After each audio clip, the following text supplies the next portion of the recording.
आइए मेरे प्रिय बच्चों, आपका स्वागत है study with Vijay YouTube channel में। आज बिहार बोर्ड 2026 के लिए अत्यंत महत्वपूर्ण ऑब्जेक्टिव प्रश्नों पर हम लोग विचार करेंगे। तो आइए देखते हैं।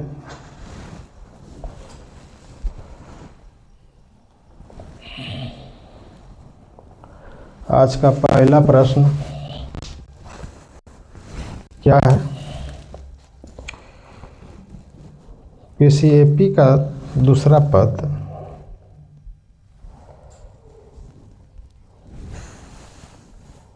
प्रश्न है पहला नंबर में कि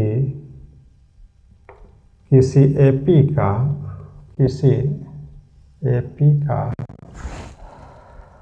दूसरा पद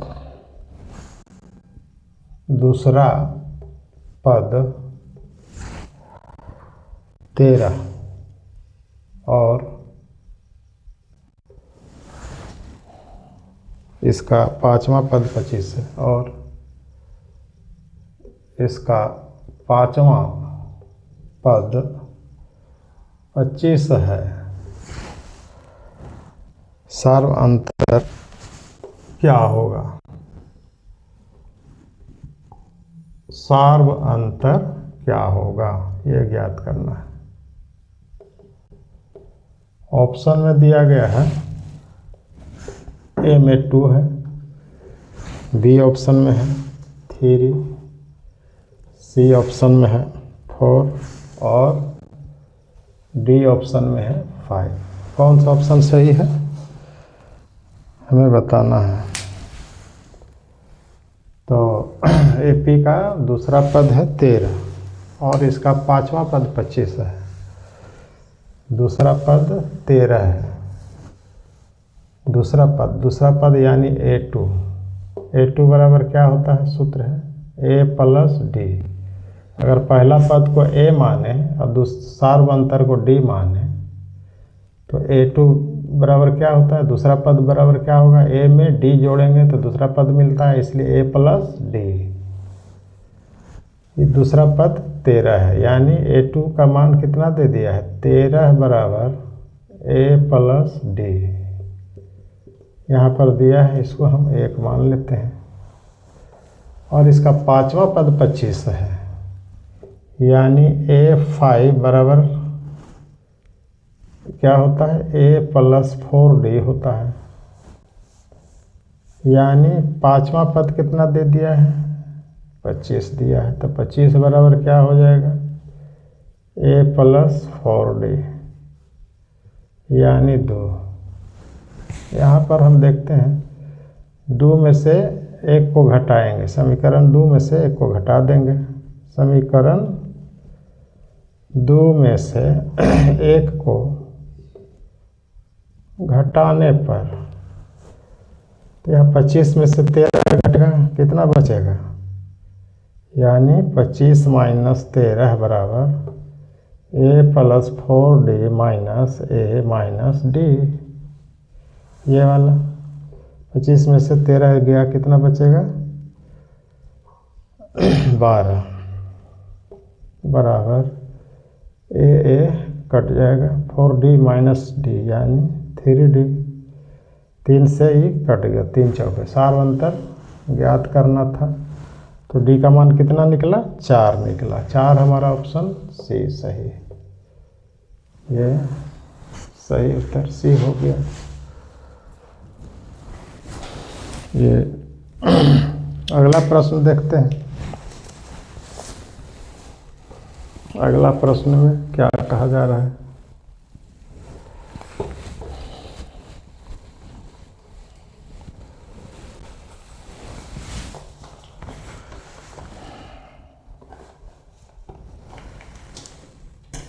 अगला प्रश्न है कि यदि समांतर श्रेणी का nवां पद प्रश्न संख्या 2 में कहता है कि यदि समांतर श्रेणी का nवां पद an बराबर 9 माइनस 5n, तो A7 क्या होगा? A7 क्या होगा? ये प्रश्न है, ऑप्शन में है। ऑप्शन इसका दिया गया है, ए में 26, बी में -26 और सी में 45 दिया है और डी में 2 दिया है। कौन ऑप्शन सही है देखते हैं। तो देखिए, यदि समांतर श्रेणी का nवां पद इतना दिया हुआ है, 7वां क्या होगा? 7वां पद पूछ रहा है, nवां पद इतना है, n बराबर 9 माइनस 5n है, तो n की जगह पर अगर 7 रख दें तो यहाँ पर 7 लिखाएगा, यानी A7 बराबर क्या हो जाएगा? 9 माइनस 5 इंटू 7 बराबर कितना? 9 माइनस 7 बचे 35, 35 में से 9 गया, कितना बचेगा? 11। कितना बचेगा? 15 में से 9 गया 6, 26, यानी -26, माइनस में 26 बचेगा। ऑप्शन बी सही है।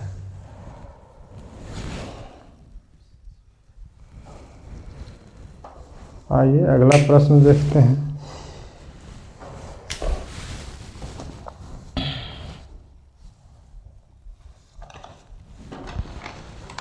अगला ऑब्जेक्टिव क्या कहता है कि यदि 2 समबाहु त्रिभुजों के क्षेत्रफलों का अनुपात, प्रश्न 3 कहता है कि यदि 2 समबाहु त्रिभुजों के क्षेत्रफलों का अनुपात त्रिभुजों के क्षेत्रफलों का अनुपात 9:4 है, 9:4 है, तो इनके परिमापों का अनुपात क्या होगा? तो इनके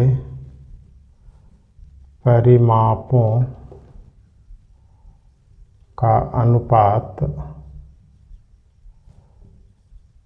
क्या होगा? ये ज्ञात करना है। ऑप्शन में इसमें दिया गया है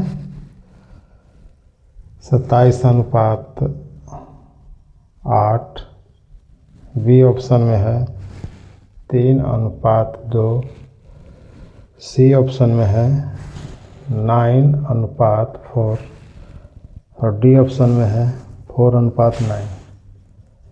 डी में है 4:9। सही उत्तर कौन सा होगा? आइए देखते हैं।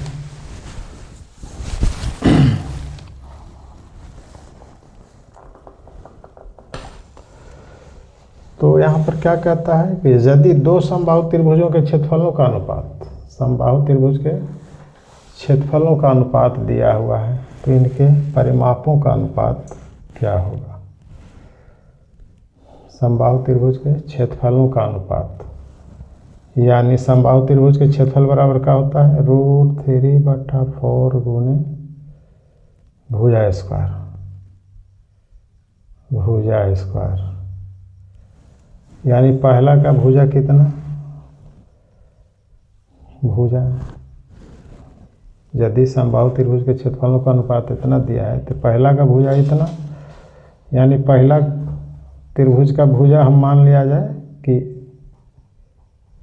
x है और दूसरे का √3/4 गुने दूसरे का y है, तो इतना, ये तो कट जाएगा। इसका मान दे दिया कितना? 9/4, यानी x स्क्वायर का मान 9 और y स्क्वायर का मान 4 है, यानी स्क्वायर हटाएंगे तो क्या हो जाएगा? यानी x/y का मान कितना हो जाएगा? अंडर रूट में हो जाएगा 9/4 यानी 3/2 हो जाएगा। यानी भुजाओं का अनुपात कितना हो जाएगा? 3:2 हुआ। लेकिन यहाँ पूछ रहा है परिमापों का अनुपात। परिमाप समबाहु त्रिभुज में 3 भुजा होता है तो 3 से गुना कर देंगे ऊपर नीचे, तो 3 कट जाएगा। यानी परिमाप इसका करेंगे तो 3, और नीचे भी 3 से गुना करेंगे फिर कट जाएगा, तो 3:2 ही रह जाएगा। इस प्रकार से 3:2, यानी बी ऑप्शन हमारा सही उत्तर।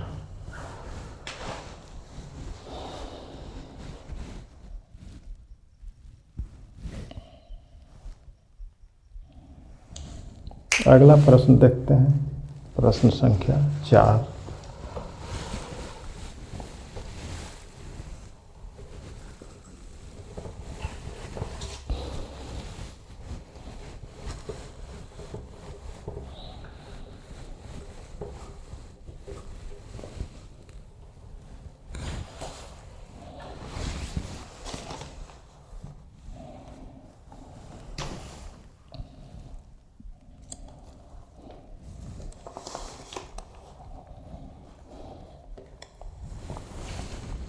प्रश्न संख्या 4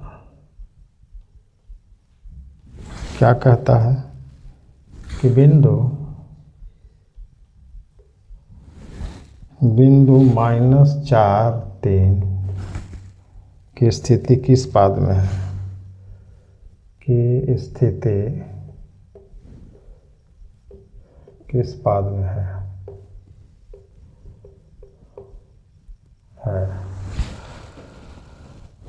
पहला ऑप्शन है प्रथम,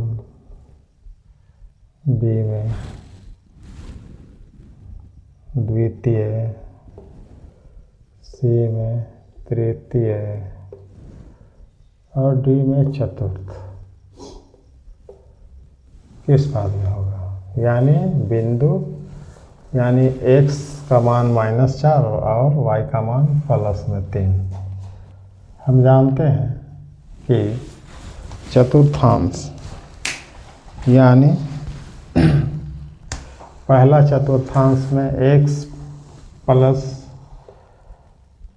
ये चतुर्थांश है x अक्ष y अक्ष, पहला चतुर्थांश में x और y दोनों प्लस होता है, इसमें -x y प्लस होता है, इसमें माइनस दोनों होता है, -x -y होता है, इसमें x प्लस और y माइनस होता है। तो हमको ये वाला से मिल रहा है, यानी पहला फर्स्ट, यह है दूसरा चतुर्थांश में पड़ेगा, है ना। ये दूसरा चतुर्थांश से पड़ेगा, इसलिए बी ऑप्शन सही होगा। आइए अगला प्रश्न।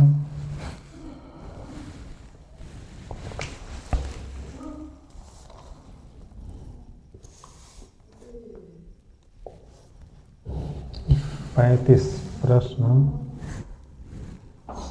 5वां प्रश्न है।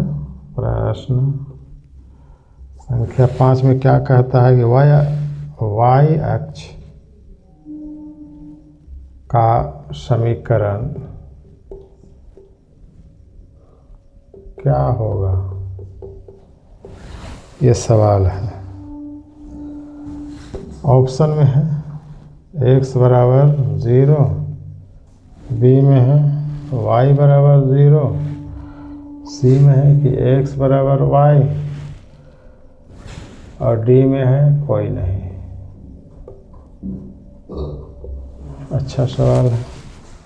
यहाँ पर y अक्ष का समीकरण कहता है। y अक्ष का समीकरण क्या होगा? y अक्ष का समीकरण x बराबर 0 होता है। y अक्ष का समीकरण क्या होता है? x बराबर 0 होगा। y अक्ष पर x का मान 0 होता है, इसलिए x बराबर 0 होगा। y अक्ष का समीकरण क्या होगा? y अक्ष पर वाई अक्ष पर x का मान 0 होता है। ये है वाई अक्ष, ये है x अक्ष। तो वाई अक्ष का समीकरण x का मान 0 हो जाएगा। तब वाई अक्ष का समीकरण इस प्रकार से x बराबर 0, यानी ए ऑप्शन सही है। अगला प्रश्न है संख्या 6, देखते हैं।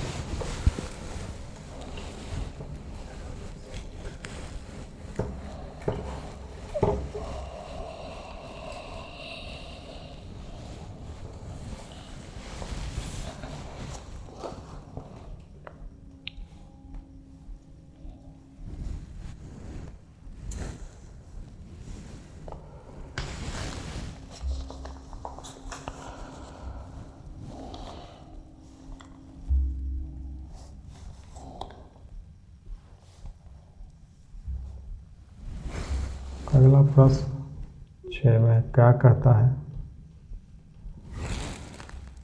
कि x अक्ष से बिंदु x अक्ष से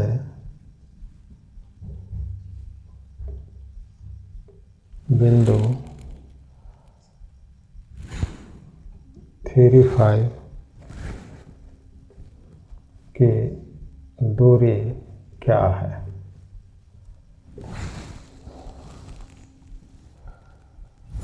ए में है दिया हुआ ऑप्शन में 5, बी में 3, सी में 2 और डी में 8 दिया है। यानी कहता है कि x अक्ष से बिंदु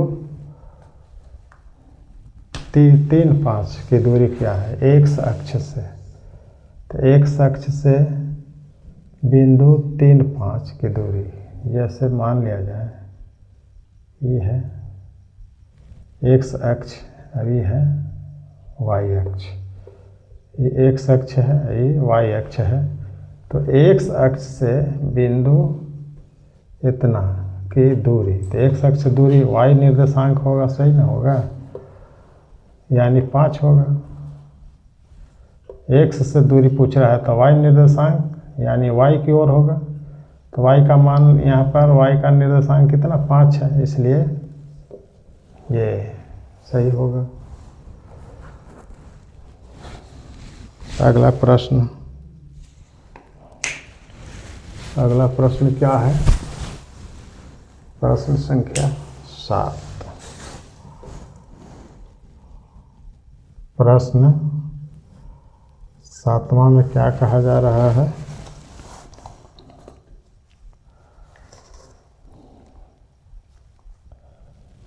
यदि त्रिभुज के शीर्ष, यदि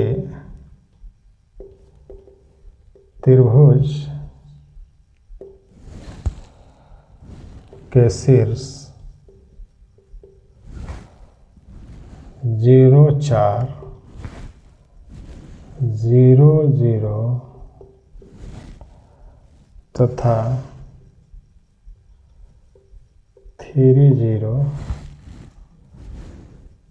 है तो इसका परिमाप होगा। इसका परिमाप होगा। ऑप्शन है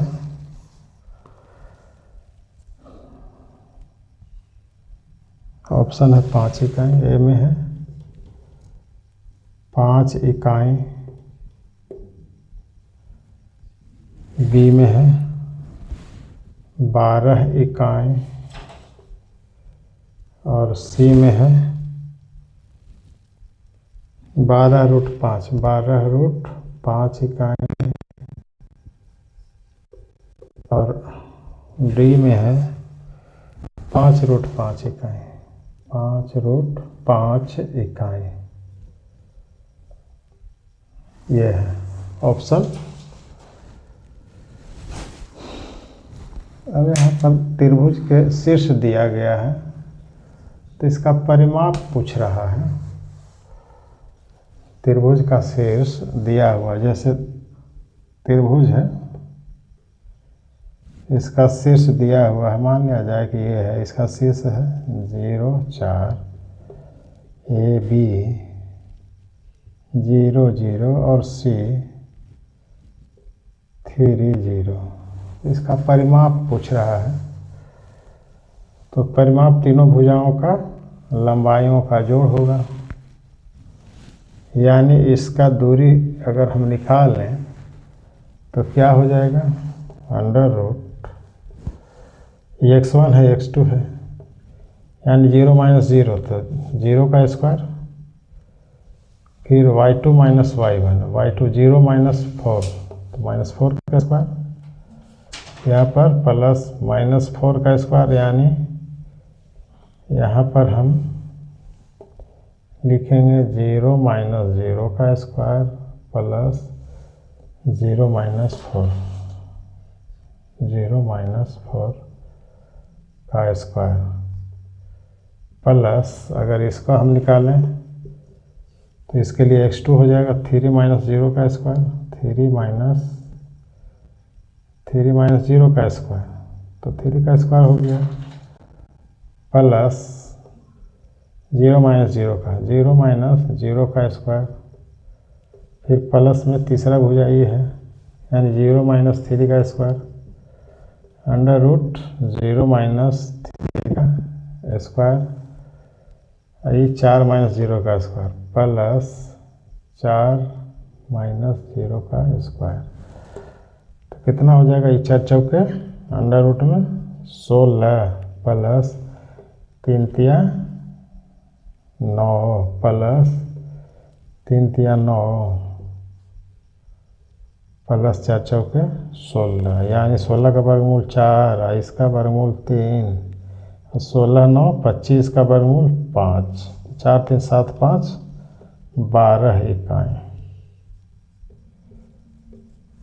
12 इकाई आता है, 12 इकाई बी ऑप्शन में है, यानी हम दूरी सूत्र से निकाल दिए, त्रिभुज के तीनों शीर्ष दिया हुआ है तो दूरी सूत्र लगा देंगे, और दूरी सूत्र तीनों का भुजाओं की लंबाई निकाल करके कितना आया, 12 इकाई आया।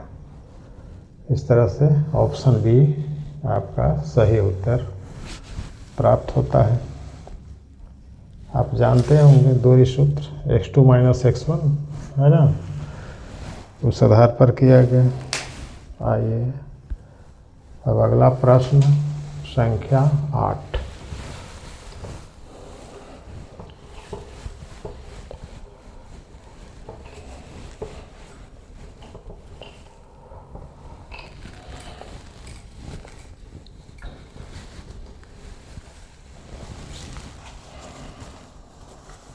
प्रश्न 8 में क्या कहता है,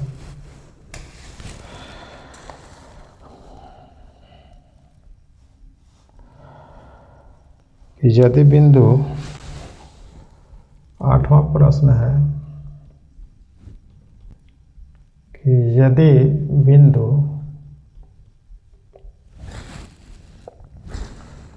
फॉर ए है, रेखा 2x - 3y बराबर 5 पर स्थित है, तो ए का मान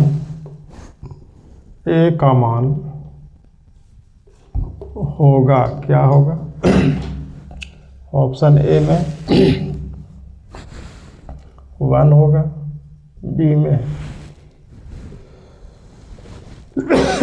-1 होगा, कि सी में 3 होगा, कि डी में 1/3 होगा, क्या होगा।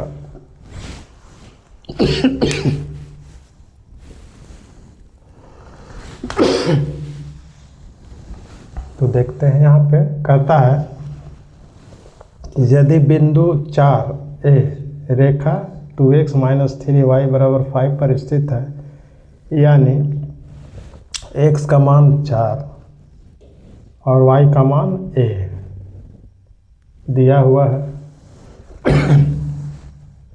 तो a का मान पूछ रहा है।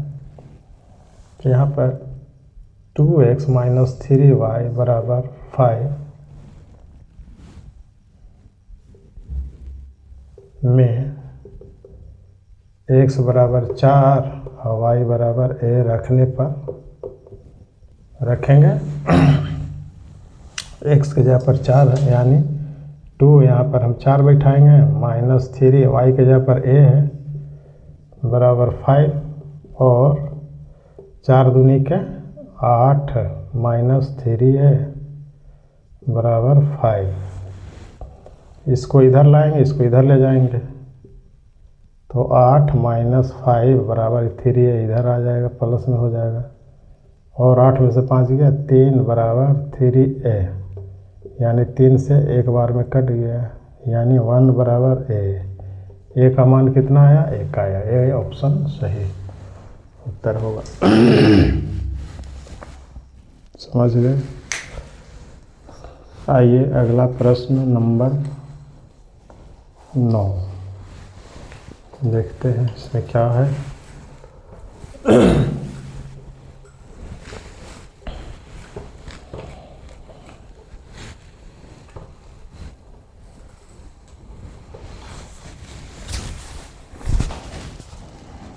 अगला प्रश्न 9 में क्या कहता है?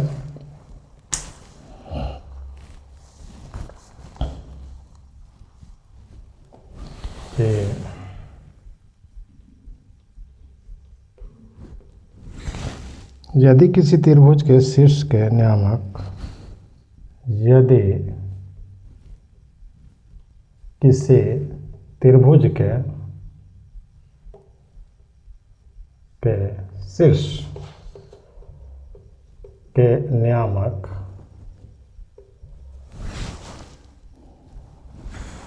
-1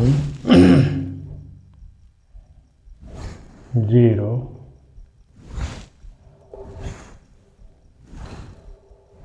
5 -2 एवं 8 2 हो तो इसके केंद्रक के नियामक इसके केंद्रक के नियामक क्या होगा? यही सवाल है। ऑप्शन इसमें दिया गया है 0 4, बी में 4 0, सी में 0 -4 और डी में -4 0।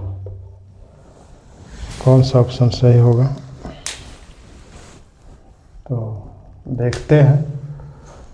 यहाँ पर है ये है किसी त्रिभुज के तीनों शीर्ष का नियामक दिया हुआ है। ये है x1 और ये है y1, ये है x2, ये है y2, ये है x3, ये है y3। तो त्रिभुज के केंद्रक का नियामक होता है यानी x नियामक बराबर हो जाएगा तीनों का योग यानी x1 + x2 + x3 बटा 3 और y1 बराबर होता y बराबर होता है y1 + y2 + y3 बटा 3 होता है। तो x1 कितना है? x1 है -1 + x2 कितना है? 5 है प्लस x3 है 8 बटा 3 बराबर कितना हो जाएगा? 8 5 13 में से 1 गया 12 बटा 3 3 चौके 4 आया। यहाँ पे 4 आया x y बराबर क्या हो जाएगा? तो y1 कितना है? y1 है 0 प्लस y2 कितना है? -2 है प्लस 2 है बटा 3। तो y बराबर कितना हो जाएगा? प्लस माइनस खत्म 0 बटा 3 तो 0 आया यानी 4 0 आया। 4 0 बी ऑप्शन सही है। x का मान 4 और y का मान 0। ऑप्शन बी सही उत्तर होगा।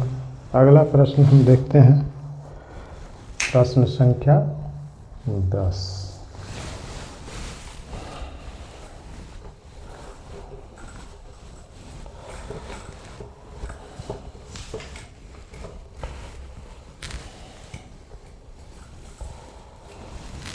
प्रश्न संख्या 10 में क्या कहा जा रहा है कि यदि 10वां प्रश्न है कि यदि R 5 6 बिंदुओं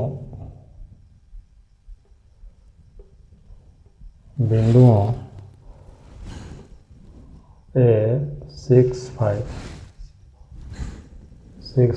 एवं B 4 Y को मिलाने वाली रेखाखंड AB के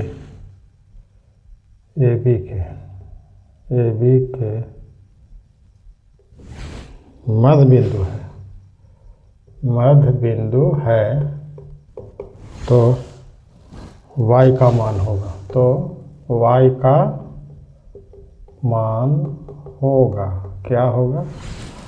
ऑप्शन में दिया गया है a बराबर, a का मान कितना है? ए में है ऑप्शन 5, बी ऑप्शन में है 7 और सी ऑप्शन में है 12 और डी ऑप्शन में है 6। इस तरह से दिया है। तो यहाँ पर क्या कहता है कि यदि आर बिंदु इतना के मिलाने वाले रेखाखंड ए बी के मध्य बिंदु है, ये मध्य बिंदु है, आर जो है मध्य बिंदु है किसका? ए बी के। यानी मान लिया जाए कि ए बी रेखाखंड है,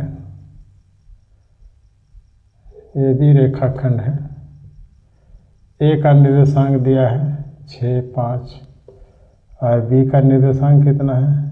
4 y है। इसके मध्य बिंदु का निर्देशांक दिया है r, x का मान है 5 और y का मान है 6। तो क्या पूछता है? y का मान पूछ रहा है, यानी y।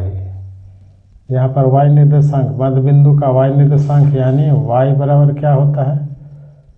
y बराबर y1 प्लस y2 बटा 2 होता है। y का मान दे दिया है 6 बराबर y1 कितना है? y1 5 है, 5 प्लस y2 है y बटा 2, यानी 6 दूनी 12 और 6 दूनी 12 बराबर 5 प्लस y, और इसको इधर लाएंगे तो 12 माइनस 5 बराबर y, यानी y बराबर कितना? 12 में से 5 गया 7। ऑप्शन 7 ये सही उत्तर हो गया। इस प्रकार से आज का ऑब्जेक्टिव समाप्त होता है।